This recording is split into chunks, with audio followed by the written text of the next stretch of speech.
What do you think is what do you guys think is more important for a wrestler's success? In-ring skills or character work? And can one exist without the other in today's wrestling landscape? And I'll ask you, David, first. Character. Why? Uh, Character is what resonates with the audience. While moves are cool and they have their own place in terms of like awe and like their own category and what people like, the main thing that people adapt to or what they really resonate with is the character. People like Eddie Guerrero or even like even though I don't really think that highly of Bryan Danielson, like his character is that he's a great in-ring worker and everybody just loves the underdog type wrestler, even though he's really good and he shouldn't be an underdog. He's considered one. Hmm. Uh, just that whole feeling of like building a community off of whoever is in the ring. I think a really good example of right now is like LA Knight, a guy that got himself over with his character. While he's good in ring, he's kind of like a throwback to like New Gen and Attitude Era, where he's not necessarily like a big moveset guy. Hmm. Where it while he has cool moves, his moveset doesn't make him. And so you're saying, well, can one exist without the other, would you say? Like, can you have a wrestler with just good moves and no gimmick? Yeah, there's plenty of them, and you don't know their names. Yeah, exactly. So I guess what you say is like you basically kind of need both. What about you, Andres? What do you think? What's more important for wrestler success, in-ring skills or character work? Definitely character work. Something, that actually like to David's point too, like something that the crowd can resonate with, something that gets like everyone excited. And also to see you evolve as that character too is actually like a very big thing for you to grow because a lot of people will reinvent themselves later. How many times can like a character like be stale and be good, and then you see them change it up, and then all of a sudden they're like hot shit again. Hmm. Obviously in-ring work is very good too, but like no, the actual character development is great. That's like probably maybe like 75% of it, I'd say. Because I've seen other wrestlers, like Mick Foley in an interview said that like I've seen some of the greatest workers I've ever seen in ring fumble in front of the camera. And they're just terrible. And then that shot their career down, you know? They're Hmm. really good in the ring. They're one of the best workers. They're one of the hardest working guys in the room and they learned, they're great. But when it came to like actually being the character, came to talking, they're just horrendous. And unfortunately that's just where they ended. So honestly being the gimmick and being the characters, I would say way more important than in-ring skill, even though in-ring skill is also a very important thing to have too. Look at Hulk Hogan. He's over for years. Yeah. He look at The Rock. Look at Cena. People are a lot of negative fans will say Cena is one of the worst wrestlers ever, but his gimmicks and everything are amazing too. Hmm. And I'm going to touch on that a little later because I want to ask you guys about the evolution of someone's character and gimmick because there are some people who never change their gimmick and it works well for them, and then for others it becomes almost a necessity to evolve, and sometimes it's a gamble, and but it becomes, they get a second life in, a second career run, like Hulk Hogan, for example. But Chris, I'm going to ask you a different question. Do you feel like gimmicks are still as important today as they were in the past? Has the role of a larger than life persona evolved with modern wrestling fans? Do you feel like that concept of the gimmick has changed? Are you saying like as far as just like the importance of a gimmick, like in today's modern wrestling world? Is that what you're saying? Yeah, yeah. Yeah, I would say. I mean, it's equally as important, if not more important, because of just the sheer amount of people that they try to reach as far as an audience goes. So it needs to resonate with as many people as possible. Now, just to kind of use the move set thing, sometimes the move set is the person's gimmick. So, the Will Ospreys or whatever, they always use that as their kind of shtick when they're doing like a promo or something like that, how they're the best and all this. So it could be part of a gimmick, just like a finishing move or something like that is part of a gimmick that's synonymous with like, Tombstone Pile Driver or the 5 moves of doom of John Cena in that specific era of John Cena. So for sure, gimmicks are a good gimmick is necessary to get that person over.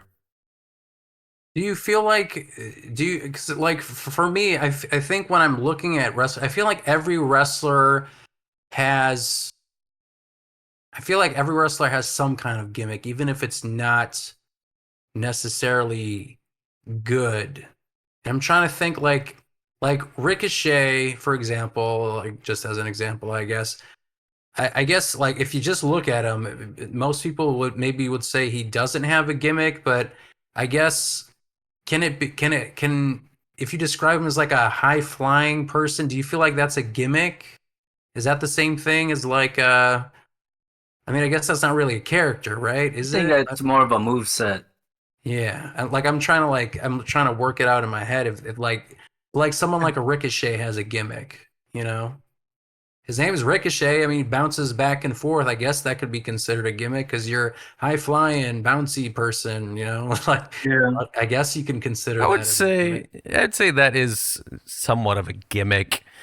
Now, is it like, the next 10 wrestlers possibly with that very similar gimmick? It's not as like iconic like The Undertaker or something like that. Sure, like it's maybe not like the best gimmick, but it's some variation of a gimmick. It's something that is him but dialed up to 11 or whatever. So, Mhm. yeah, I mean, I would say it's a gimmick because it's not Ricochet is not his actual name, right? Let's ask Ricochet. He'll block us.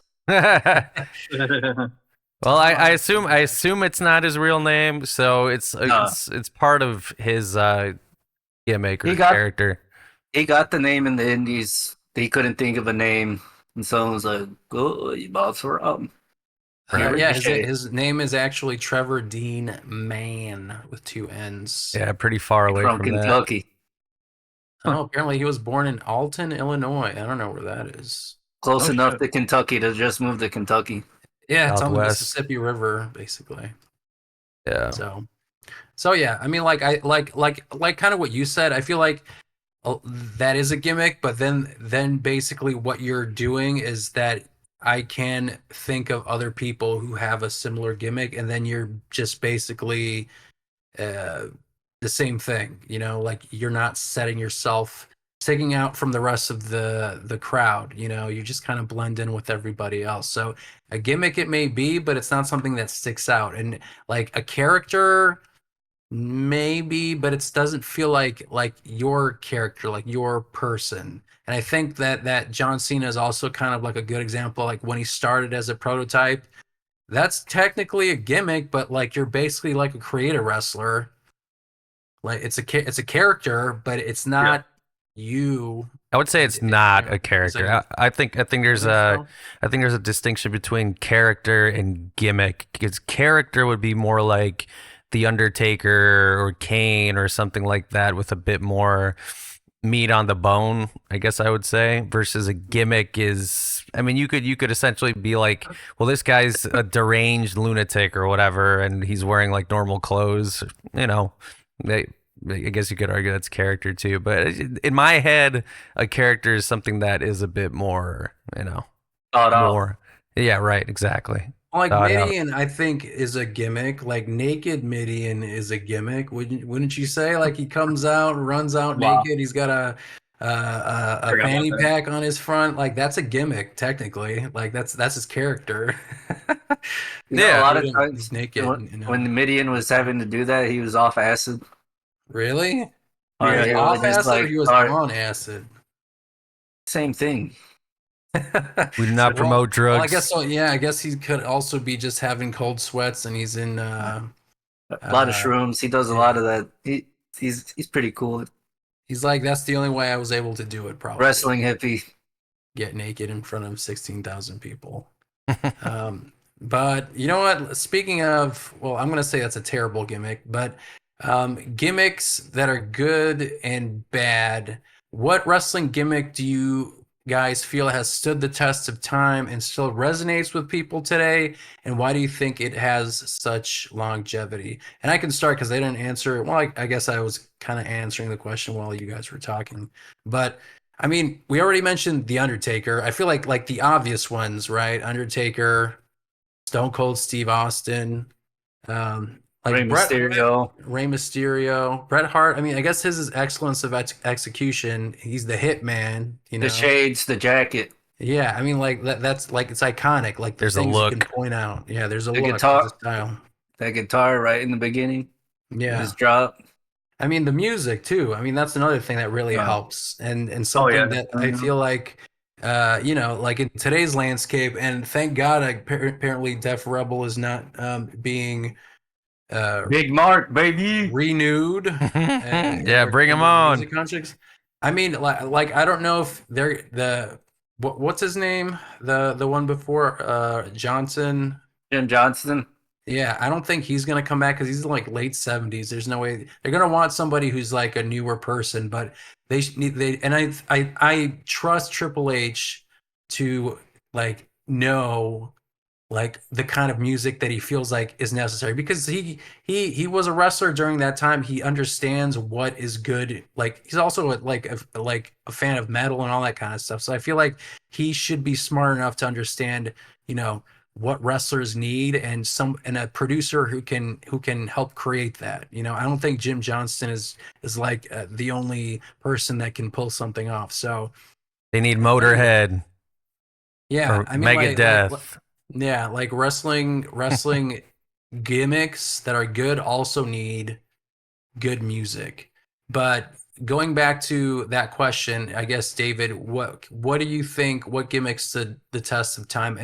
And I think that's the other important part is it still resonates with fans today because there are some that like let's say the $1 Million Man. I don't know if he necessarily resonates with people now. Now, if he comes out, I guess he'll get a pop. But there are some that I feel like will always get that big ass pop. You know? Ric Flair, Yeah. Dusty Rhodes, Macho Man. Those are True. like, those are gimmicks that people remember forever, or even hold like pop cultural relevance to this day. Rey Mysterio. I even like for Rey Mysterio, it's like kind of funny because I went to that indie event where Kalisto was the main event, and when he came out, the kids that weren't aware of what's currently going on in wrestling were just like, "Oh my God, Rey Mysterio!" Mhm. And then they seen like went up closer and seen his mask was different. And they're like, "Wait a minute, that's not Rey Mysterio." And I guess you know the interesting thing about Rey Mysterio is I feel like it's also partially because it was a character that was unique in the United States because I mean in Mexico you have a bunch of masked wrestlers, right? So like I guess if you put Rey Mysterio like in like a Mexican wrestling promotion, do you feel like he would stick out? Well, that's how he got here. Was the fact Yeah. that he stood out. Yeah, but that's what I mean. He Yeah, yeah. I think one thing that a lot of people underestimate about like Rey Mysterio was just like how like he was really gung ho at a young age to bring like Mexican wrestling to America, and I think he also worked really hard to not avoid what a lot of Mexican wrestlers couldn't, like Mhm. from Vince McMahon or even in WCW. So like I think it has a lot to do with that Yeah, I mean, for I'm him. sure there was a lot of pushback. Didn't they try to like remove his mask? Didn't he like have no mask for a little bit? He went no mask, yeah, WCW. and that was really hard for him. And then when he was getting signed by WWE, he was working indies no mask. Uh, but then like when he got to WWE, Vince was just like, "Where's your mask?" Hmm. And and then that's when he like realized, oh, okay, like they want me to to be me. They want to pretend like, all that didn't happen. Yeah. I mean, Rey Mysterio is a really good example of that. Like, especially like from an American lens, when they're used to always just seeing what they think is a wrestler, and then you have someone like Rey Mysterio who looks like he popped out of a comic book, and I mean, I think he's good on the mic. He's not necessarily The Rock, but like, I still think that he has charisma. And his moveset, I mean, that's one of the things I think carries him as well. But I mean, the music, the character, like his personality itself, like is really good. And compared to like a Sin Cara, for example, that when Sin Cara, when they introduced him, and I had hopes for Sin Cara, if I'm being honest, because I thought when he showed up, I mean, it was cool. His entire face was covered. He had the blue lights and whatever, and blue yellow lights, and then he'd like jump into the ring. I guess he had a trampoline, but that I don't care. Didn't he botch his first entrance? His first live one? I don't know. I do know that he did have botches. I don't remember if he botched his first entrance. You know who was the second Sin Cara, right? I forgot. It's on the tip of my The tongue. GOAT, Tama Tonga, baby. Was it? Or no, Tonga Loa. Tonga Loa. It's Tonga Loa because he was he had that NXT gimmick where he was Camacho or Hernandez, one of those, and came out in a lowrider bike. Oh yeah. That was Tonga Loa. Oh yeah. Speaking of bad gimmicks, Tonga Loa being a Mexican guy. I think that kind of scratched this specific question. Okay, so you said that's a bad gimmick. A Samoan guy being a Mexican guy. Tongan. Or a Tongan guy, sorry. What about seeing me being fucking this? So what do you think about oh my god, why did I just forget his name? The Samoan who was a Japanese sumo wrestler. Yoko? Yokozuna. What do you think of Yokozuna as a gimmick? That's tough because we weren't that smart back then. Yeah. To know. That's like not to reverse, to hit you with the Uno reverse. Razor Ramon is great. Yeah, exactly. Just the white guy playing a Cuban. Yeah, exactly. True. And interesting predicament. I'm not speaking for everybody, but he deserves a spot on Hispanic Heritage Month. He fooled generations, bro. He was that good, yeah. We'll take him. He fooled everybody's mom, grandma, great grandma. Yeah, I feel like no one can deny. I mean, I'm sure there are people who feel like there's a problem with that, and I mean, I wouldn't take that away from them because I could see how it could be problematic. Because I mean, you're basically like, a white guy pretending to be a Cuban guy, and then you're basically. So was the movie. So was Scarface. Yeah. Yeah. So was Scarface. Yep. Yeah. Isn't Santino Hispanic, or am I making that up? Santino is Marella. No, I think he's legit Italian. He's Italian, but he just has like a regular American. Yeah, he just hams it up. Kofi Kingston, I mean, that's another one. He's charged with a Jamaican accent. EJ. I just saw that segment where I don't know what was going on, but like Cody Rhodes was there, DX was there, and then like Kofi shared that clip. Guys, we got to work together and stuff like that. Huh? Yeah, I shared that clip on our Instagram. Oh, did you? I don't know. Yeah. I don't think it was it? It might have been WWE that actually reshared it, but yeah, like that was when Kofi just changed, like switched, stopped using his accent or whatever. He just started talking in his regular voice, and then Triple H is like, "Wait, what happened to your Jamaican accent? Or didn't you have a Jamaican accent or something like that?" He's like, I don't got a question. In fact, I got a problem. And I don't know if that was scripted. I feel like it must have been, unless he just messed up and forgot to go into his Jamaican accent. I mean, it worked. I mean, that was around the stupid putt time. Yeah, I mean, I still enjoyed like look at some of the characters that still kind of survived through that. Cody Rhodes, Kofi Kingston, CM Punk. I mean, like they're I'm not gonna say. Well, no, the those two that wasn't in their prime. Like Cody Rhodes, Ryan Danielson. Bryan Danielson. I mean that whole crop. I mean, yeah, they survived some stuff, but yeah, Kofi Kingston. At least he had a banger theme song. I thought it was sick. But then, but And then his his taunt was still over. The boom was still over. yeah, If he boom, wasn't, boom, boom. Exactly. That like that move set, that specific finish, I think also helped him. Besides just being, I think a good wrestler.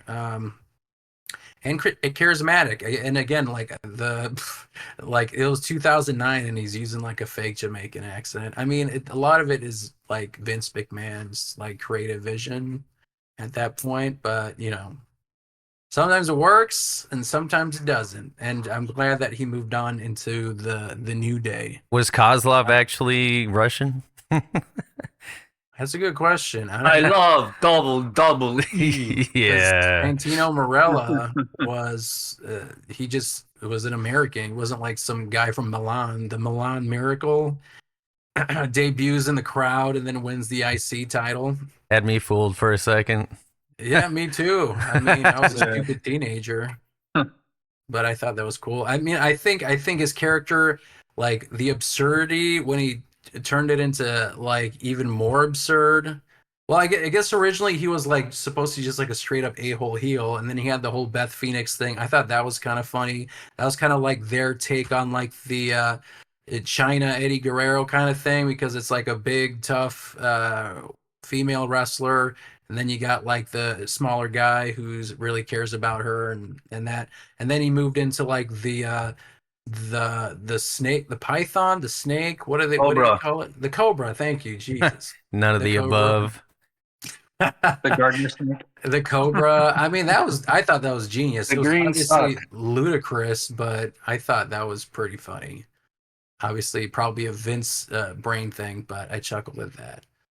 So any other, okay, so wrestling gimmicks, because I went off on a side tangent, but you know what, it's all part of it. Can you remember a gimmick that you originally thought would fail but ended up being a huge success? And I kind of mentioned the Santino thing, but I'm curious what you guys think. If you have anything, Chris, if you can think of something um, off the top of your head, or if you have something you already know. You know, a gimmick that you thought would fail, but was actually a huge success. Stardust on some level.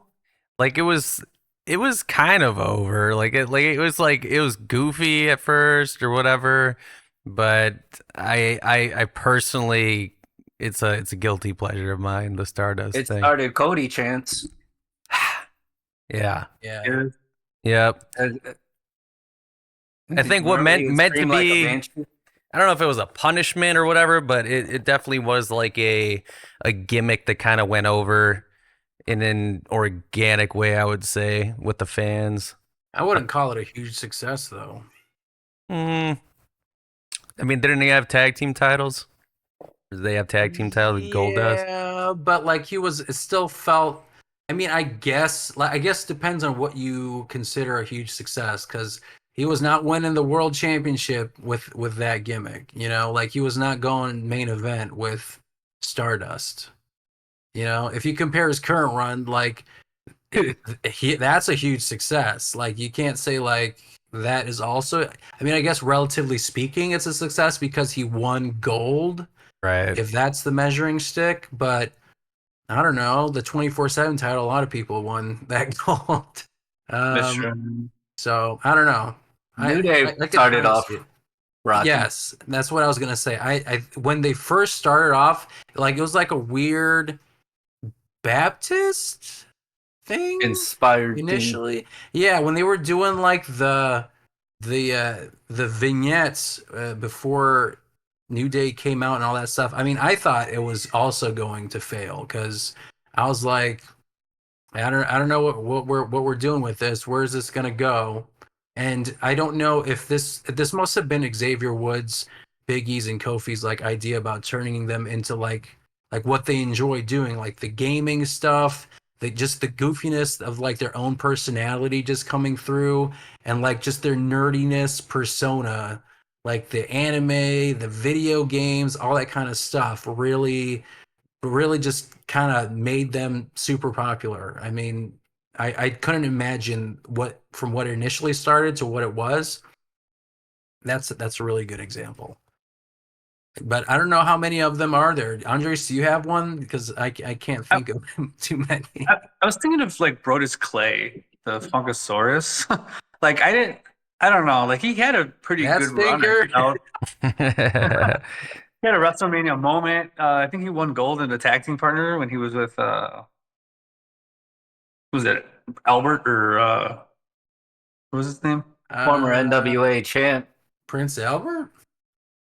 Yeah, wasn't he teamed up with him for a little bit? Good question. I mean, I Like, don't he, know. he had like a small stable, but I thought that gimmick was kind of lame. But the people were kind of over with it. I thought though, honestly, like he even had a WrestleMania moment with it too, and shit. I was just like, damn, this is kind of like taking off a little.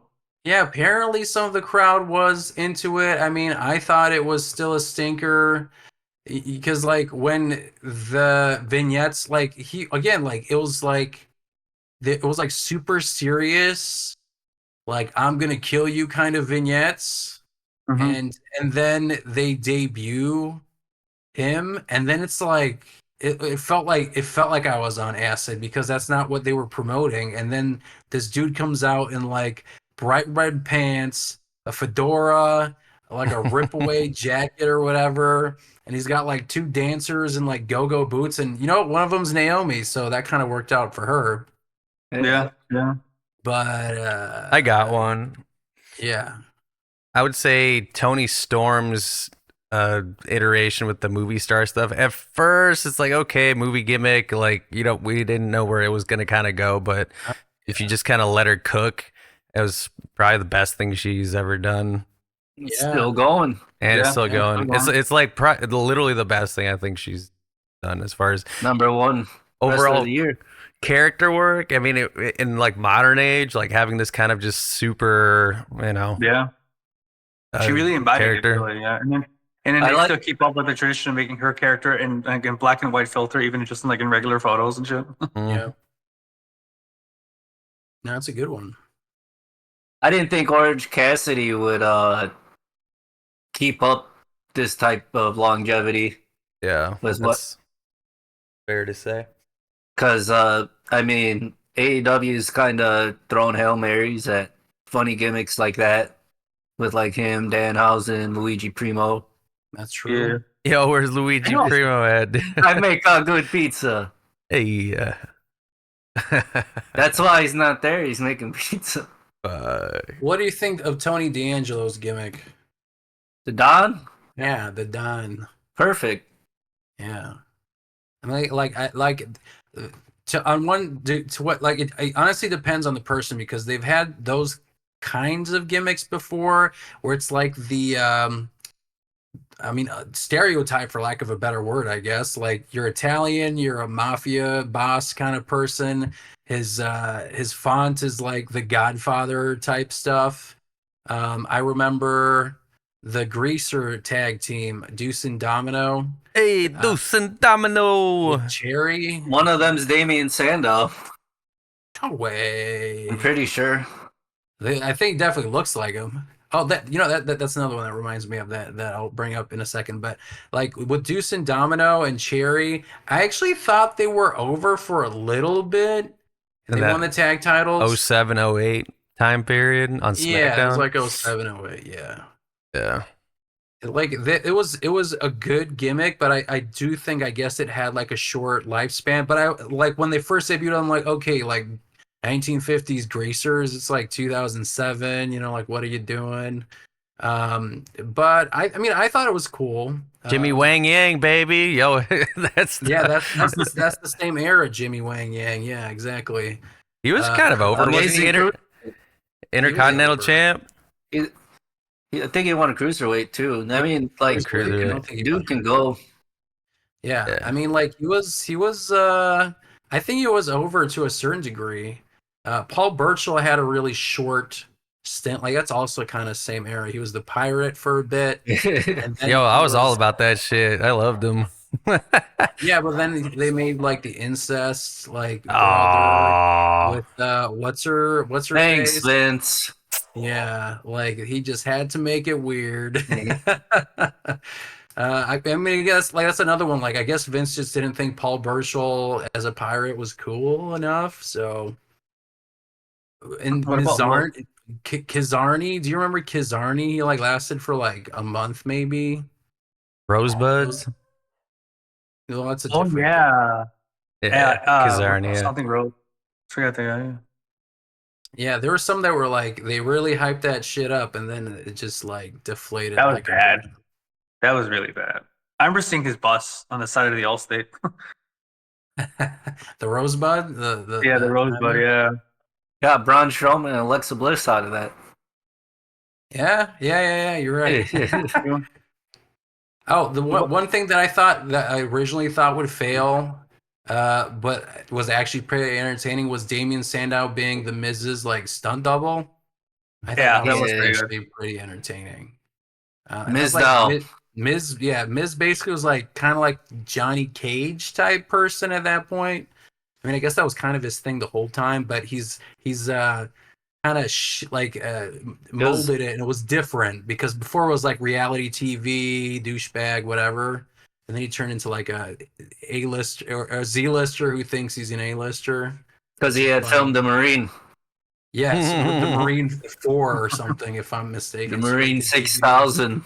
Yeah, it was in a Best Buy value bin for like 99 cents or Yeah. whatever. We didn't even put it on the shelves. They just told us dump it in the bin. Nah, dump it in the bin.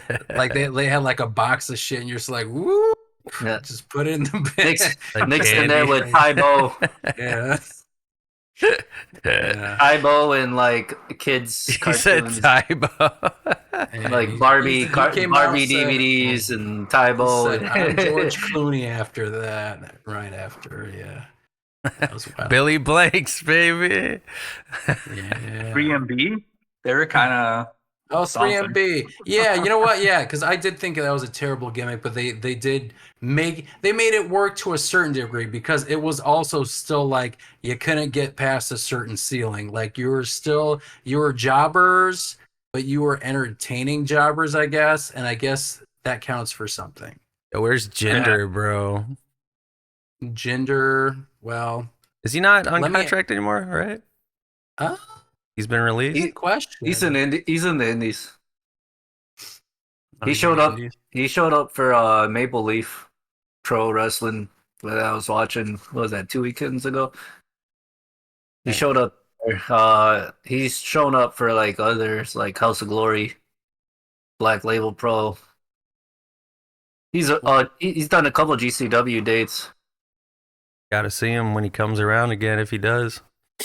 right? I kind of want to go see that show in Elmwood Park. Was it in December? Do you remember? CSW. With Matt Yeah. Cardona? Yeah. I would see that. I mean, that's Elmwood like Park, where? Yeah, it's at the Circle. Like I think For in their like real? Village Hall. Yeah. Damn, I'm Matt down. Cardona's main eventing. I am so down. Yeah. I think I'm actually That's somebody who had a gimmick and made it work and had to deal with repercussions of making his fucking bullshit work. Yes, you're right. Zack Ryder, I mean that whole like internet champion era, he was basically making an audience for himself by just like doing his own YouTube videos and stuff. I mean, props to him. He's still doing it. Like he's still trying to make his own indie god, the whole indie god thing. I mean, he's still Figure chugging collector. along. Now he even makes his own action figures. Yeah. Major Bendies. I mean, he's found his niche. I mean, props to him. I think he's awesome. Well, so we said gimmicks that you originally thought would fail, but ended up being a huge success.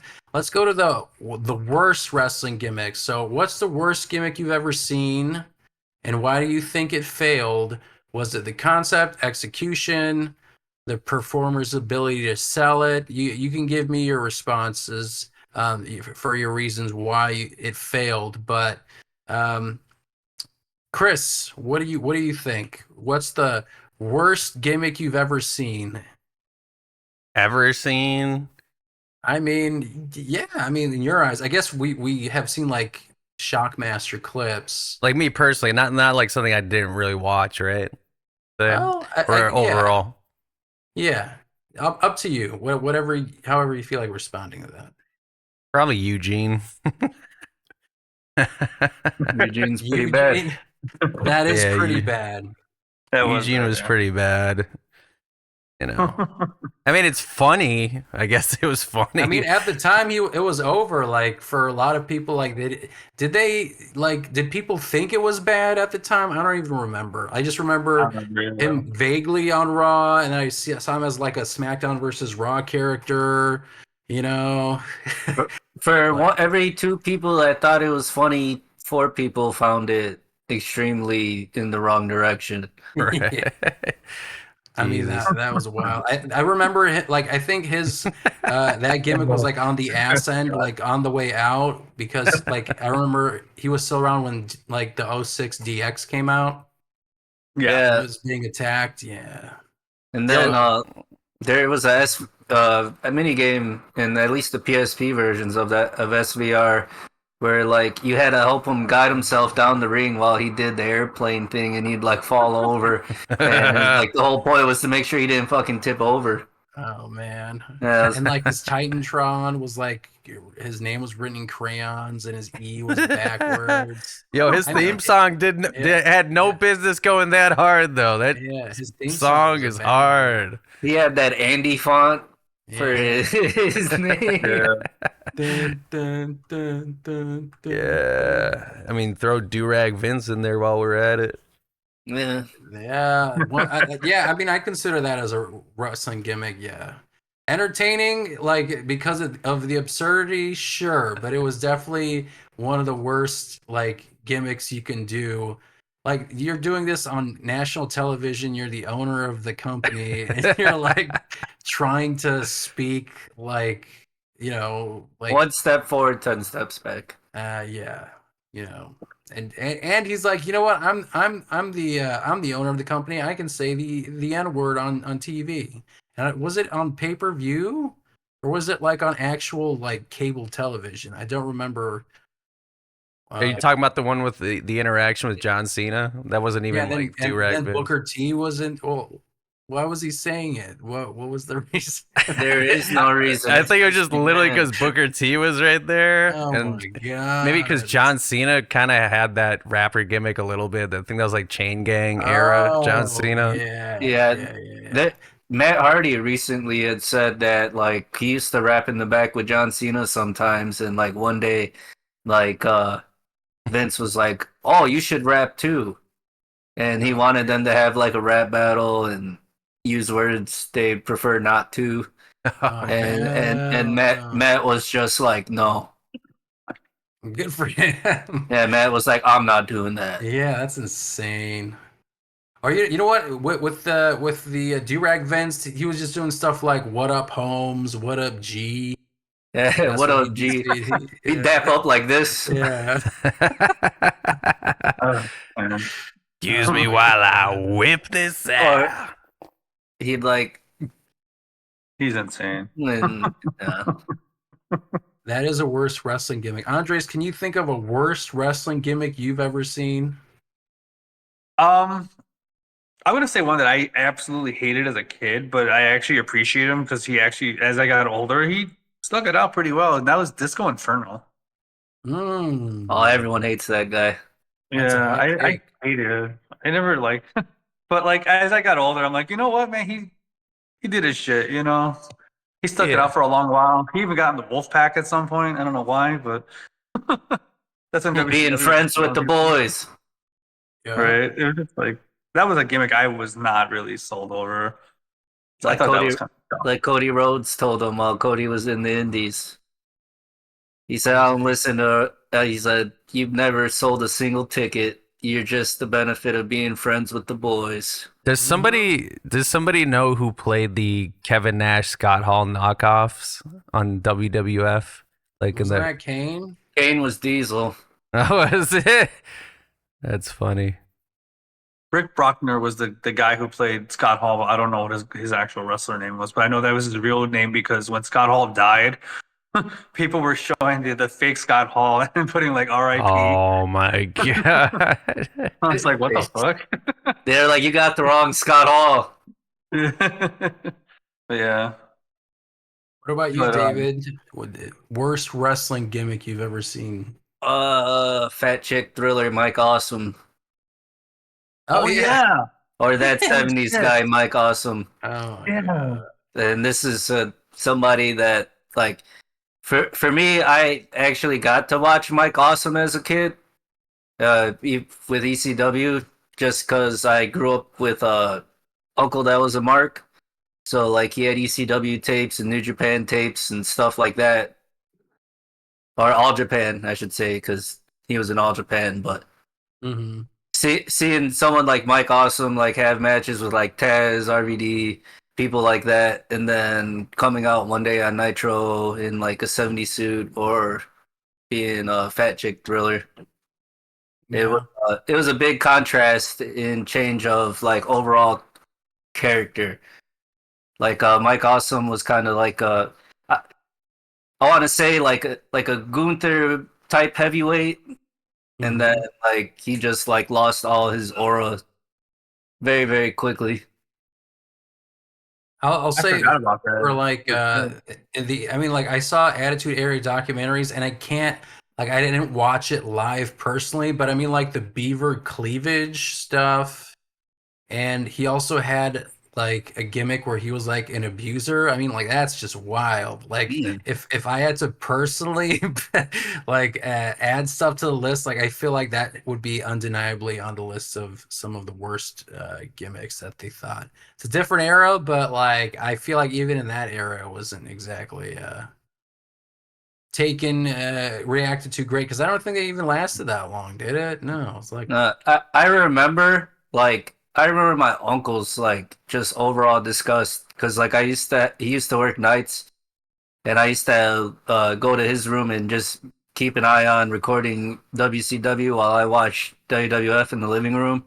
yeah.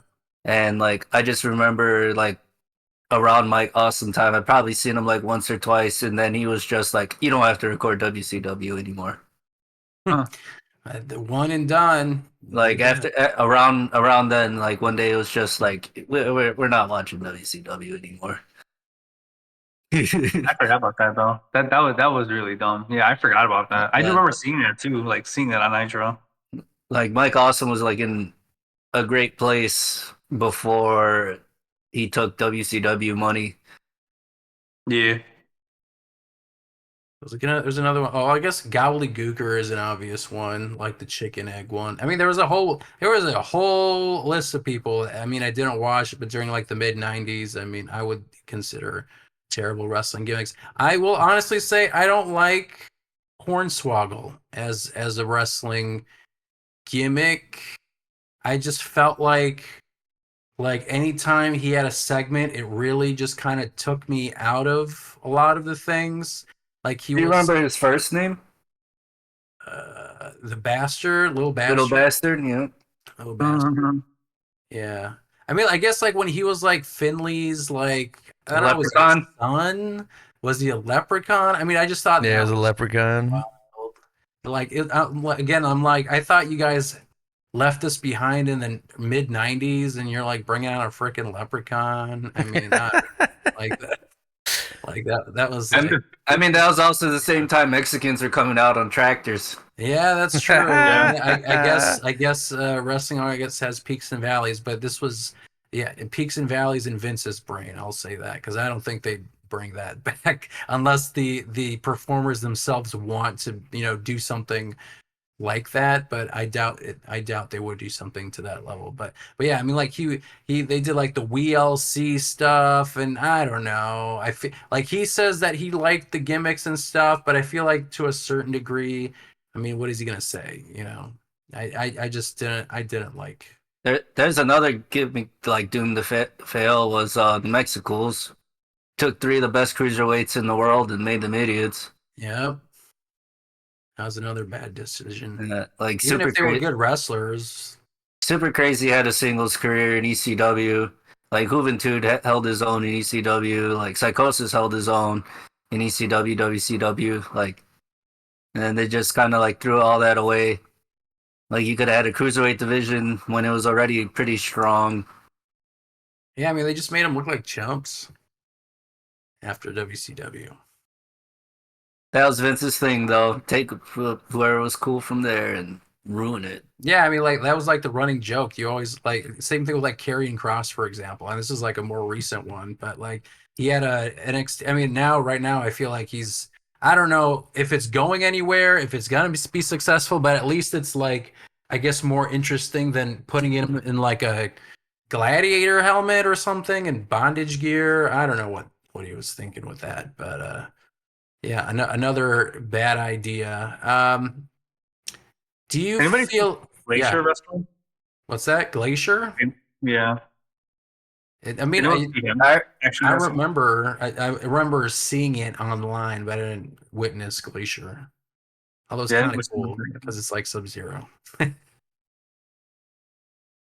I remember he had like a really long theatric entrance. Yeah. Yep.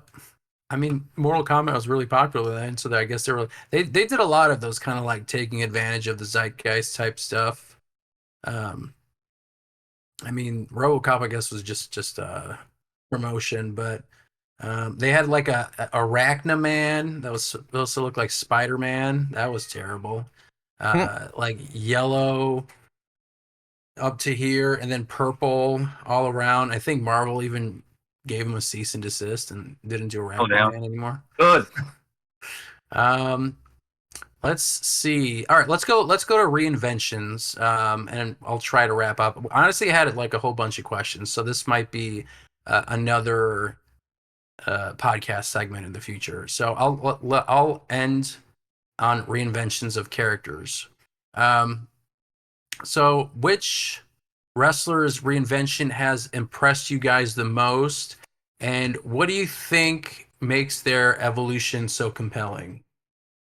Andres, do you have one in mind, a wrestler and their evolution of gimmick character? Yeah, current one right now, the OTC Roman Reigns. Okay. He's definitely his gimmick's definitely really gone much better than when because when he was in the Shield, obviously like they were all like we all looked at them pretty much like all equal and stuff. But then when he got into the singles team, like what he was like terrible on the mic. They had John Cena pretty much come in and like kind of like embarrass him and stuff. And then Yeah. all of a sudden he's with Paul Heyman. He's just completely reinvented and he's amazing now. Yeah, I mean I that's was also a confused. case of probably like he wasn't being himself necessarily. I feel like his current character is a little closer to, I mean, his own person. And I mean, he was also kind of fighting up against people's disdain for WWE just trying to shove a person down their throats when there were other people at the time that they preferred. So I think that was kind of working against them because when they were in the Shield, I mean, that was like one of the hottest, if not the hottest faction in the past 2 decades at the time. You know, the Shield Mhm. was like super popular. Like I remember when they debuted, I thought that was like amazing. And this was like not too long after the Nexus, and the Nexus was like something that was so compelling, and then that kind of crashed and burned. But I was actually there when they debuted. It was in Nexus, Indianapolis. No, the Shield. oh damn, that's cool. Yeah, we didn't know what the hell was going on. We just see that these three dudes come out in tactical gear and like attack like the main event. And then Yeah, there was like nothing explained. They were like, "Yo, what was that?" But they had no idea that going The forward big from that boss we saw man. their debut. the big boss man The big boss man. from the He's back. Raptors with the Yeah, news. He's watching. I mean, like but yeah, honestly, like Vince McMahon, I feel like 90% of his attempts was crap in terms of like creating some things. But I mean, like when he gets something right, I mean that the Shield really hit, I gotta say.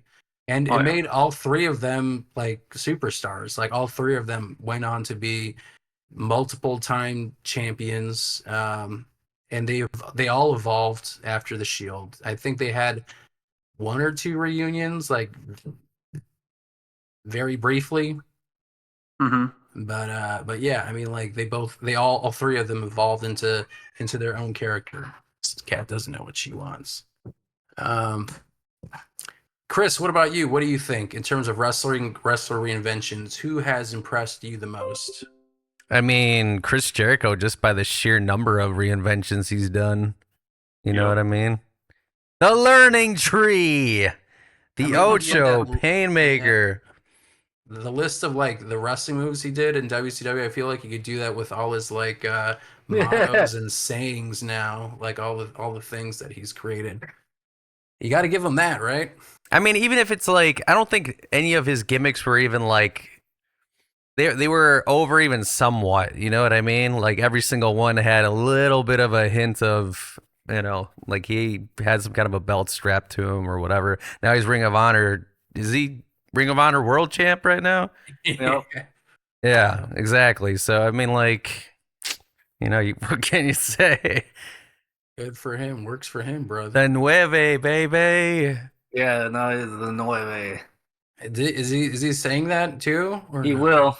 Oh, you know what? Yeah, I bet he will. But I'd that's a say good one. I bring Yeah. up Tony Storm as well. Like I can't get over Tony Storm's gimmick. I think like coming from, Australian badass chick and then Yeah, what was she whatever. before? Like a jock with like face paint with a backwards cap and Just kind of vague, edgy vague punk girl. lesbian.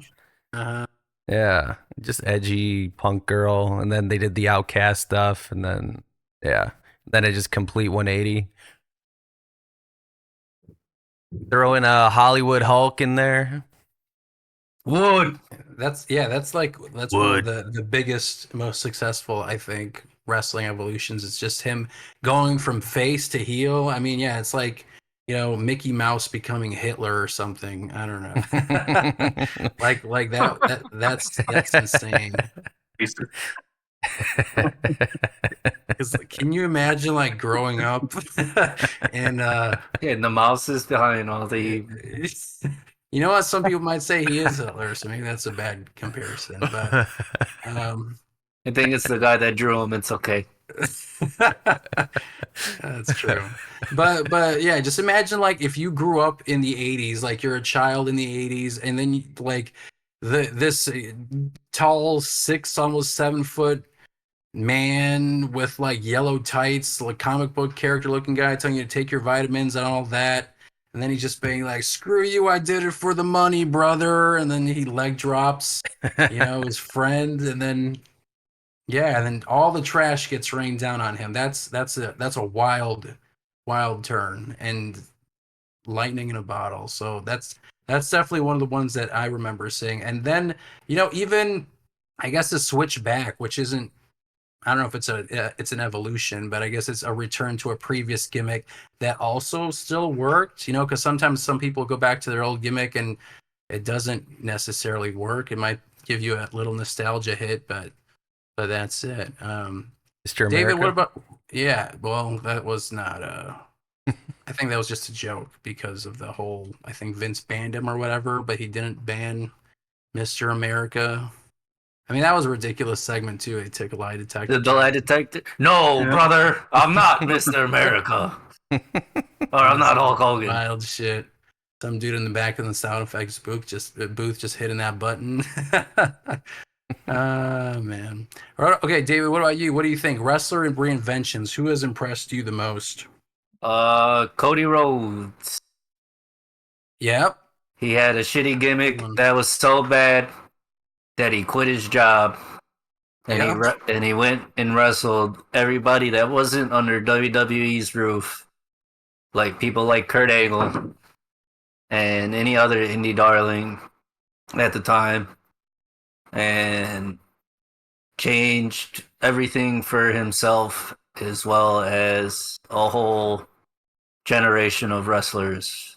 Yeah, honestly, like the wrestling landscape. I mean, like he was integral into creating this new alternative, which has, no one can deny that it hasn't affected just the way wrestlers are thought about in terms of like their input, their value, Just the ability to, like, if you feel like you're not comfortable here, you could go somewhere who can pay you just as well, if not even more, because they might want you even more. I mean, it's great, and he was very integral in that.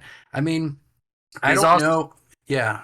he's also like really big. I think he's helped like the really modern like gray area type characters.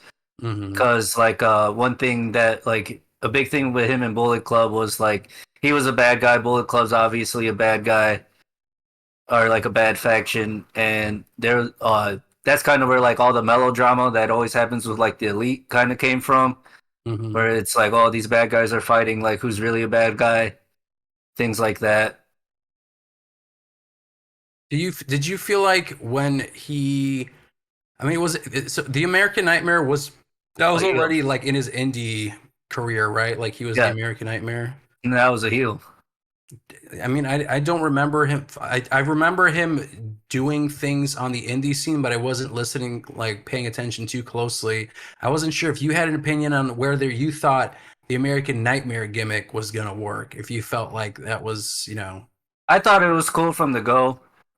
He kind of presented it in that like New Japan-esque kind of fashion, where it's just like and I mean that in like how they kind of shoot their vignettes.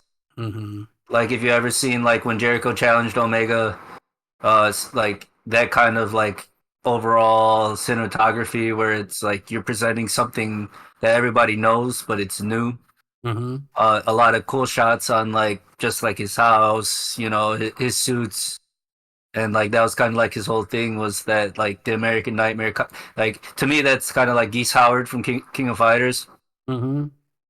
and like that's how I feel like Cody really had presented American Nightmare before he got to WWE. That's a good way of looking at it. What do you think about his neck tattoo? I think it's perfectly fine because I think where Cody was in terms of just like I need to do something that kind of like he always says it like he's like yeah my dad would kill me if he seen this. Yeah, honestly, I can't imagine him without it. That just kind of feels like his I don't know, his Brand. trademark, his brand. I mean, it is his brand. That's his logo that he wears everywhere, and it's on his freaking Nick, body, tattooed on his body. So, yeah, I mean, like I wasn't sure about it because of the weird placement, but it works, it fits. I eat my words. I think he said he Yeah. didn't think it was gonna be that big. This when he got the tattoo, or do you just Yeah, mean like, oh, yeah, but it's like they show you an outline before they get going, bro. Yeah, don't they put right? that shit on your skin first and be like, you like that placement? You're like, Fucking free-handed it. Right. There you go, kid. Oh, you said your dusty son, $1,200. Damn, freehand. I mean, those are some straight ass lines, though.